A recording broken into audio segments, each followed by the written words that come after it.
Salut à tous et bienvenue à cette nouvelle édition de la revue de presse sur JDC Plus TV. Nous sommes le jeudi 2 juillet 2020. Plusieurs sujets sont relayés par la presse ce jour, parmi lesquels la question sur le projet de loi sur les associations culturelles. Le quotidien Le Jour indique que les artistes fulminent de n'avoir pas été associés à la conception et à la rédaction de cette loi. Certains dénoncent même la volonté de caporaliser le secteur artistique au Cameroun, d'après le journal qui ajoute qu'une pétition contre ce projet de loi signée par plusieurs artistes circule pour connaître les textes de ce projet de loi ainsi que la raison pour laquelle il suscite de l'indignation de la part des artistes. Lire le quotidien Le Jour, édition de ce jeudi, de la page 2 à la page 3. Nous restons avec le quotidien Le Jour qui nous apprend qu'hier, mercredi 1er juillet, les militaires ont assiégé le quartier Touguébé à Yaoundé.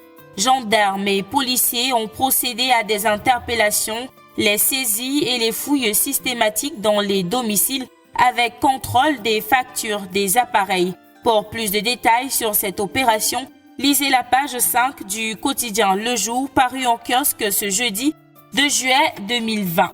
Du quotidien Le Jour, nous passons au Messager avec ce grand titre qui barre la une du journal de Jean-François Chanon.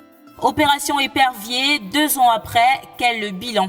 Le journal a mené une grande enquête sur le projet d'assainissement de la gouvernance publique initié par le chef de l'État, lequel, souligne le journal, divise l'opinion publique plus qu'il ne produit des convergences. Alors, au banc des accusés, le Messager parle des camarades de parti du chef de l'État, à l'instar d'Inoni Ephrem, ancien Premier ministre, Marafa Amidou Yaya, ancien ministre d'État chargé de l'administration territoriale et de la décentralisation, à Tangana Mebara, ancien ministre de l'enseignement supérieur, pour ne citer que cela. Retrouvez l'intégralité de cette enquête menée par le quotidien Le Messager en pages 3, 4, 5 et 6 de son édition de ce jeudi 2 juillet 2020. Dans cette édition du quotidien Le Messager, on parle également coronavirus. Le journal indique que la rumeur annonce un vaccin au Cameroun. Une cargaison arrivée à l'aéroport de Yaoundé-Simalène sème la panique.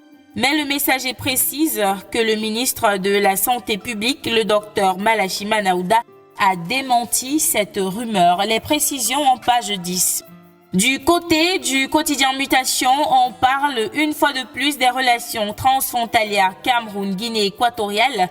Le journal a donné la voix à un enseignant de l'Institut des relations extérieures IRIC qui analyse les hauts et les bas de la relation entre les deux pays ainsi que les signaux d'espoir de la réunion de Yaoundé co-présidée par les ministres d'État, ministres délégués à la présidence, chargés de la défense des deux pays voisins.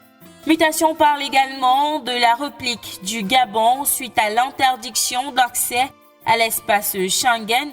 Le journal de Georges Alain Boyomo souligne qu'hier, mercredi 1er juillet, pays voisin a annoncé qu'en application du principe de la réciprocité, le Gabon suspend la délivrance des visas tourisme aux ressortissants des 27 pays États membres de l'Union européenne.